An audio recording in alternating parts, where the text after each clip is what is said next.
요즘에 보면 현대는 미디어 전쟁, 그다음에 프레임의 전쟁이라고 합니다. 근데 저는 왜 우리가 이 두 단어를 유념하게 보고 잘 분석해 봐야 할 필요가 있다면 사단이 공격하는 아주 자주 잘 사용하는 대표적인 전략이기 때문입니다. 특히 미디어라는 것은 우리가 영상을 딱 보기 시작하는 순간부터 1분도 채 되지 않아서 우리의 분석적 논리적 사고를 하는 그 좌뇌를 완전히 거의 정지시킨다고 합니다. 그래서 굉장히 직관적이고 감정적인 영역만 이제 발달하게 되는 거죠. 그러면 그 미디어, 특히 영상을 통해서 전해지는 것이 이게 참인지 거짓인지도 모르게 그냥 직관적이고 감정적으로 흡수해서 그냥 그것을 즐기게 되는 거예요.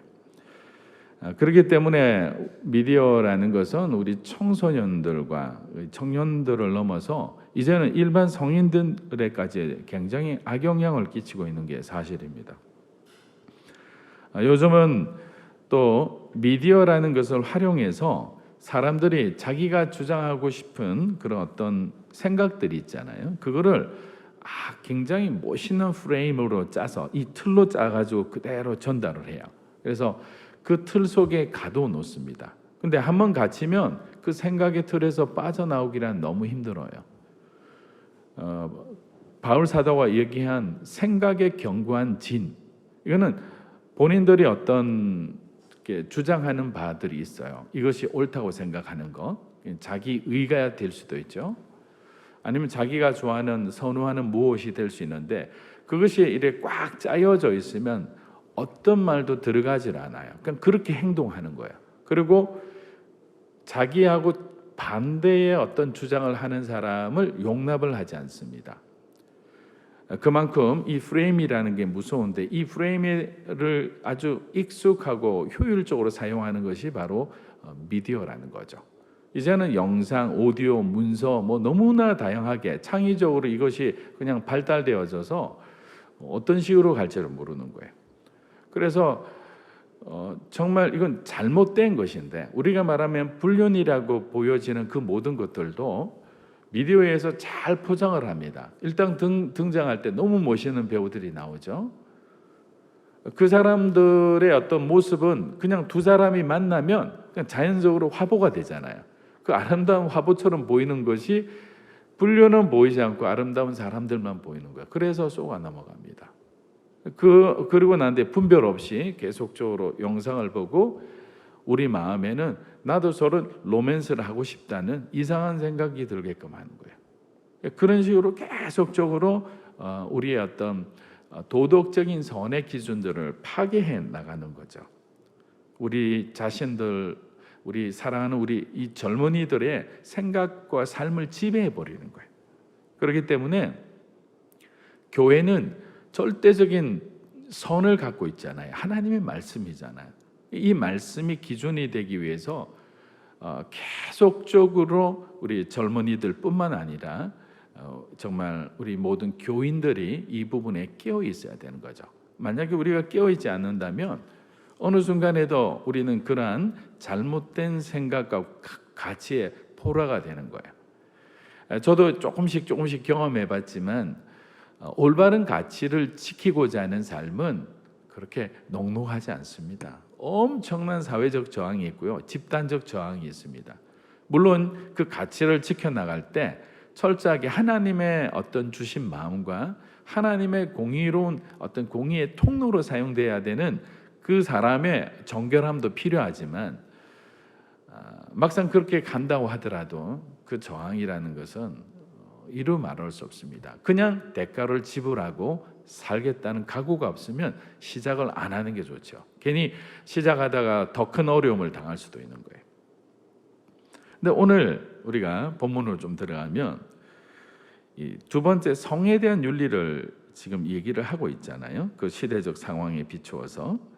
그래서 우리가 14, 15절을 보는 이 내용은 이 남자가 사실은 팩트는 여자가 마음에 들지 않는 거예요. 결혼을 했는데 별로 마음에 들지 않아서 이 여인 대신에 다른 여인에 대해서 이미 마음을 주고 있는 것 같아요. 그러다 보니까 이 여자를 함부로 이혼할 어떤 근거가 없이 이혼해서는 자기가 피해를 보니까 뭔가 근거를 마련해야 되는데, 당시에는 우리가 잘 알다시피 굉장히 남성 중심의 사회였잖아요. 여자와 어린아이들은 계수에도 들어가지 않을 그런 아주 미미한 존재로 취급받았어요. 그래서 비방을 합니다. 근데 이 비방이라는 단어는 근거 없는 말을 늘어놓다 이런 뜻이잖아요. 말도 안 되는 걸 계속하는 거죠. 우리가 누명을 쓰다, 가장 힘들어하는 거, 저도 제일 힘들어하는 게 뭐냐면, 저는 다른 유혹은 다 이겨낼 수 있다고 스스로 막 이렇게 자부는 안 하지만 조금 강하다고 이렇게 생각하지만, 오해받거나 뭐 이런 부분에 대해서는 굉장히 힘들어하는 스타일이에요. 근데 그거를 하나님이 오해를 많이 받게 해서 힘들어하게끔 하시더라고요. 그건 네 의가 아니라는 거죠. 근데 여기서 누명이라는 것은 악한 이름을 그녀의 머리 위에 올리다. 이게 무슨 뜻일까? 악한 이름을 그녀의 머리에 올리다. 자, 이름을 위에 올린다는 것은 다른 사람들에게 그 이름이 보여지는 거예요. 보여진다는 것은 나는 아닌데 여기 이상한 죄명이 딱 적혀가 돌아다니는 거예요. 그러면 사람들은 그 여인의 얼굴을 보았다. 그 여인의 비방된 잘못된 죄의 이름을 보니까 그 여인이 보이지 않고 그의 조작된 죄만 보이는 거예요. 이런 것이 누명인 거예요. 얼마나 억울할까요? 이런 중상모략을 당하고 있는데, 지금도 여러분이 이슬람 사회나 힌두 사회나 이런 데 가보면, 중동, 인도, 파키스탄 가면 억울하게 이렇게 죽어가는 여인들이 너무 많아요. 여기 근데 문제는 뭐냐면, 이혼을 하게 해달라면서 지금 무엇을 이혼을 하게 해달라고 요구를 하니까 처녀의 아버지가 움직이기 시작하는 거예요. 그런데 마침 처녀가, 그 여인이 그 처녀성에 대한 그 증거를 가지고 있었던 거예요. 왜냐하면 당시 문화는 그 결혼을 하고 첫날 합방을 하게 되면 여자의 겉옷을 자리에 깔게 돼 있어요. 그래서 그거를 증거로 삼게끔 했어요. 왜냐하면 이런 일이 일어날 수 있었기 때문에. 그래서 깔게 해가지고 있었는데, 그 여인은 지혜롭게 그것을 잘 간직하고 있었던 거예요. 그걸 가지고 누구에게 전달했냐? 아버지에게 전달한 거죠.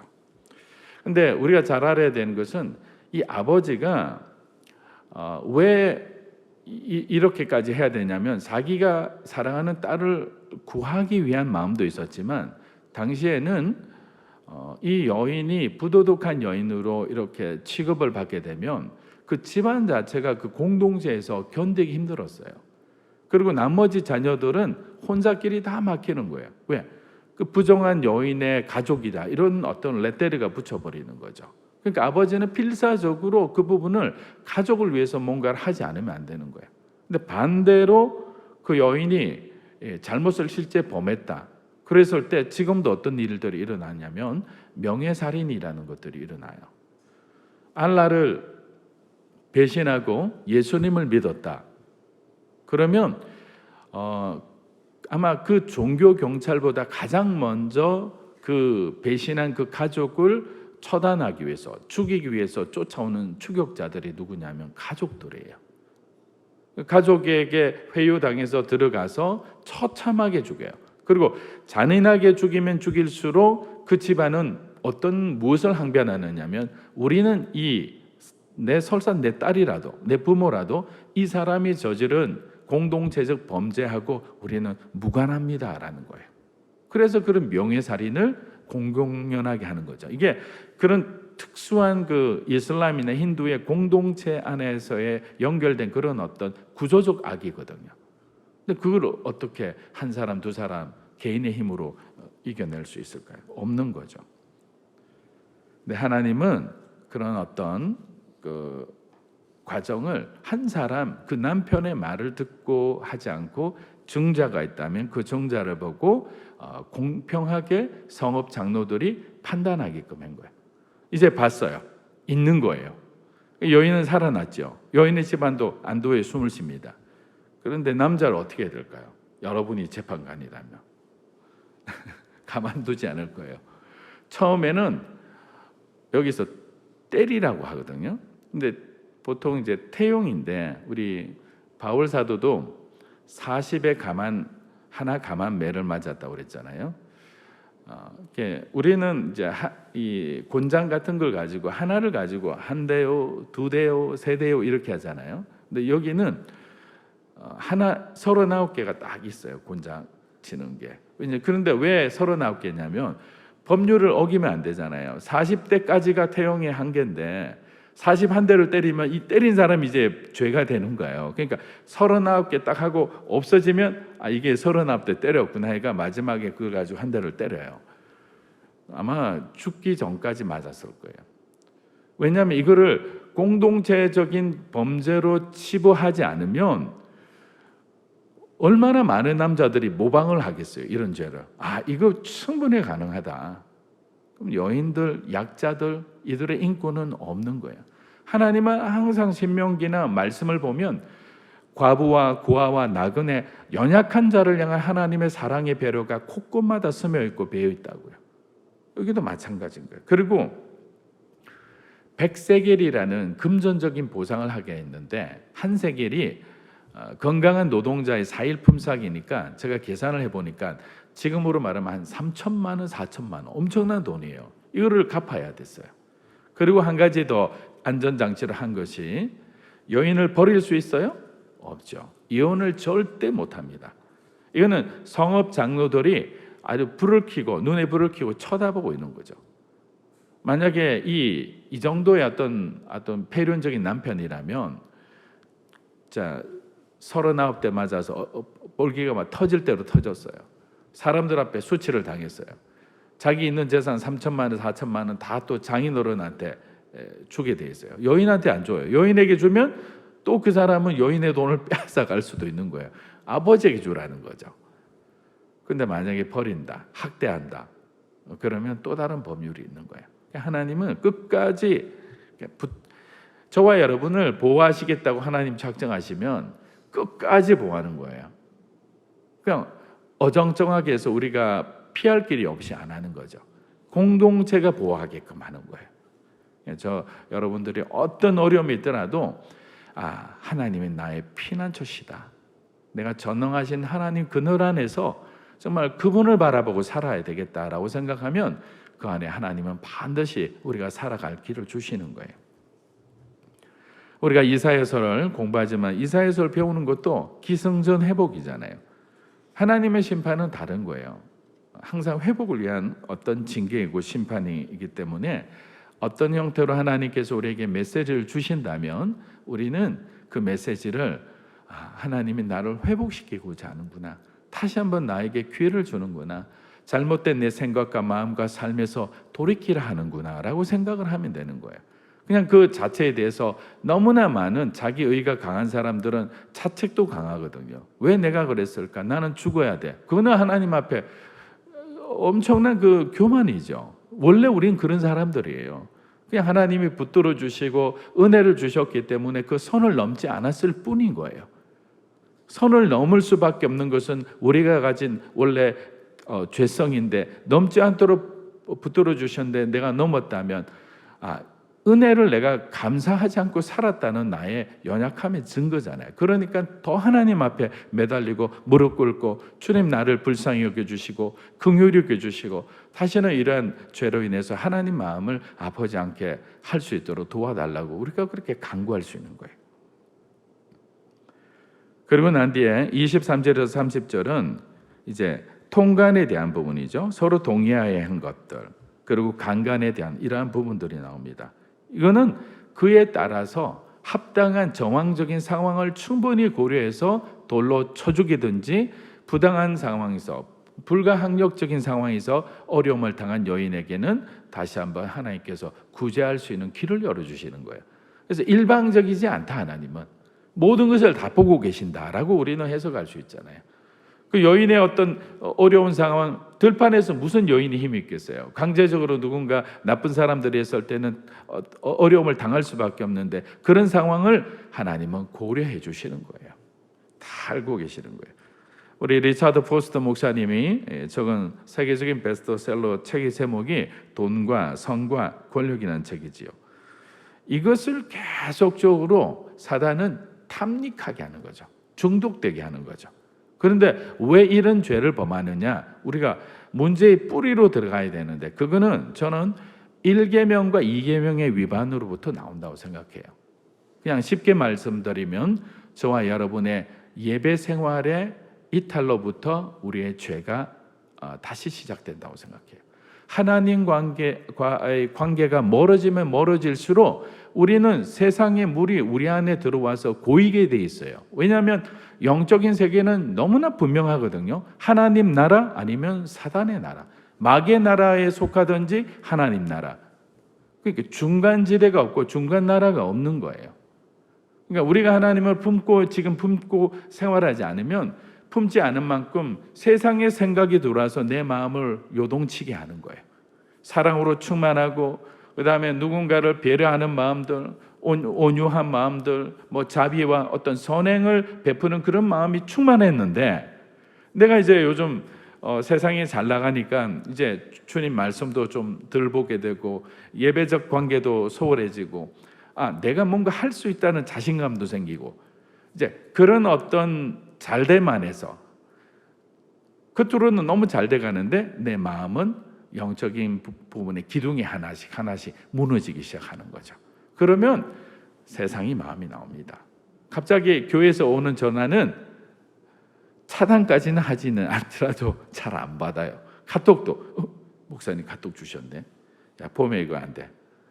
어떻게든 교회와 하나님 일에 관련돼서는 자기를 자꾸만 몸을 빼기 시작하는 거예요. 그러다가 어느 순간에 아주 그냥 센 펀치 한 대 맞습니다. 여러분 그러지 않게 되기 원합니다. 그래서 저는 1계명, 2계명을 잘 지킬 수 있는 방법은 뭘까? 우리 자녀들이 이런 세상 가운데서 이 어려움을 당하지 않고 유혹을 이기고 견디고 승리할 수 있는 비결은 뭘까? 이곳에 계신 저와 여러분들이 우리 마음이 세상의 그러한 견고한 어떤 영적인 미혹으로부터 우리가 이겨낼 수 있고 정말 그리스도인으로서 합당한 삶, 복음에 합당한 삶을 살아갈 수 있는 비결은 뭘까? 저는 예배의 회복이라고 생각합니다. 그래서 여러분의 가정부터 예배를 다시 시작하는 거예요.